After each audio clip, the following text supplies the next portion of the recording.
Hello, everyone. Here we are today in chapter 16, going to be talking about Samson and Delilah.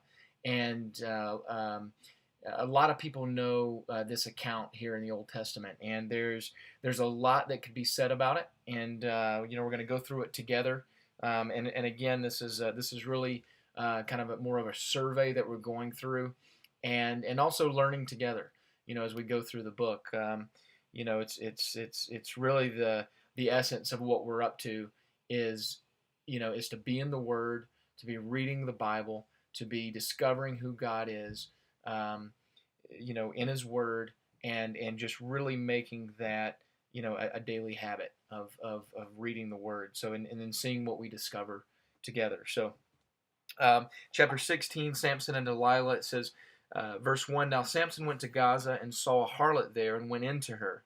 When the Gazites were told, when they were told Samson has come here, they surrounded the place and lay in wait for him all night at the gate, a gate of the city. They were quiet all night, saying, In the morning when it's daylight, we will kill him. And Samson lay low till midnight. Then he arose at midnight, took hold of the doors of the gate of the city and the two gateposts, pulled them up, bar and all, put them on his shoulders, and carried them to the top of the hill that faces Hebron. Afterward it happened that he loved a woman in the valley of Sorek, whose name was Delilah. And the lords of the Philistines came up to her and said to her, Entice him, and find out where his great strength lies, and by what means we may overpower him, that we may bind him to afflict him, and every one of us will give you 1,100 pieces of silver. So Delilah said to Samson, Please tell me where your great strength lies, and with what you may be with what you may be found or may be bound to afflict you. Okay, right off the bat here we see with Samson he's got a weakness, and his weakness is women. He loves beautiful women. So far, they've all been Philistine women, and so rather than obeying God's command of not mingling with the people of the land of Canaan, um, he's very much mingling with them, and and then also when he meets Delilah here, the um, Delilah is being paid off basically by these Philistines who want to figure out how to take down Samson because they're aware of his great strength, and she just comes at him straight up, just straight up, and just, please tell me where your great strength lies, and with what you may be bound, to afflict you. And it's she's not really, she's doing this, and then we're going to see is Samson plays with this. So rather than uh, seeing it for what it is, he's willing to flirt. He's willing to flirt with what she's got going on here, and so there's just this step by step progression, which in a sense, can be a very relevant lesson for us. It is just that flirting with temptation, or that flirting with whatever's in front of us, instead of just nipping it in the bud right from the get-go. And so it does progress, and they go through, and he mentions bowstrings as a way to tie him, that he can be bound with bowstrings, and then he says he can be bound with new rope, and then even weaving his seven locks. If you weave the seven locks of my head, he says in verse 13, into the web of the loom. And so that's what Delilah did. And, so we had these three episodes, and each time with the tying of the bowstrings, the new rope, and the weaving of the hair into the loom, she does that, and then she calls out, as if he's about to be attacked, and each time he's able to break free. And then he finally gives in. He finally actually tells her, and it says here, and so she was relentless, as we see in verse 16. And it came to pass, when she pestered him daily with her words, and pressed him, so that his soul was vexed to death, that he told her all his heart, and said to her, No razor has ever come upon my head, for I have been a Nazarite to God from my mother's womb. If I am shaven, then my strength will leave me, and I shall become weak. and be like any other man. The two key things here. One is she pestered him daily. Just that struggle, that ongoingness of just, so she's pestering him daily, and it says his soul was vexed to death. So he was obviously having to deal with it. Maybe he loved Delilah, was enticed by Delilah. I mean, we see that he has a weakness with women. And then also, the other thing is with the shaving of the head and his Nazarite vow, it's not really so much that his hair is the source of the power, but it's what it represents.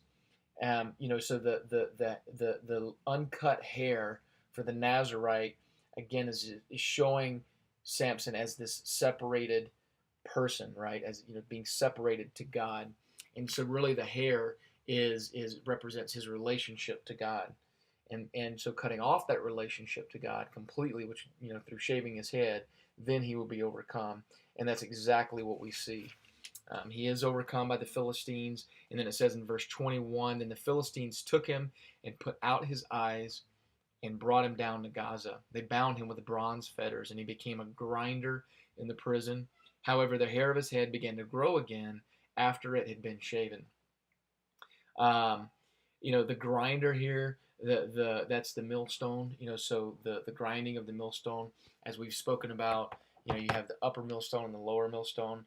You could have very small ones, or you could have big, gigantic ones that literally horses could pull around, or servants. And in this case, Samson would be providing that role of a servant. And it was also done by the lowest members of society. And this is now where Samson finds himself. His eyes have been poked out, and he is grinding at the millstone for the Philistines, which is very opposite from a land of milk and honey, right? Go take the land that I've promised you, as God had commanded them to do, which they began to do back in Joshua. But we've just seen over and over here where they're not following the commands of the Lord, and now this is where Samson finds himself. And then verse 23, now the lords of the Philistines gathered together to offer a great sacrifice to Dagon, their god, and to rejoice. And they said, our God has delivered into our hands Samson, our enemy. When the people saw him, they praised their God, for they said, our God has delivered into our hands our enemy, the destroyer of our land, and the one who multiplied our dead. The Dagon would have, looks the temple was actually bigger than Baal.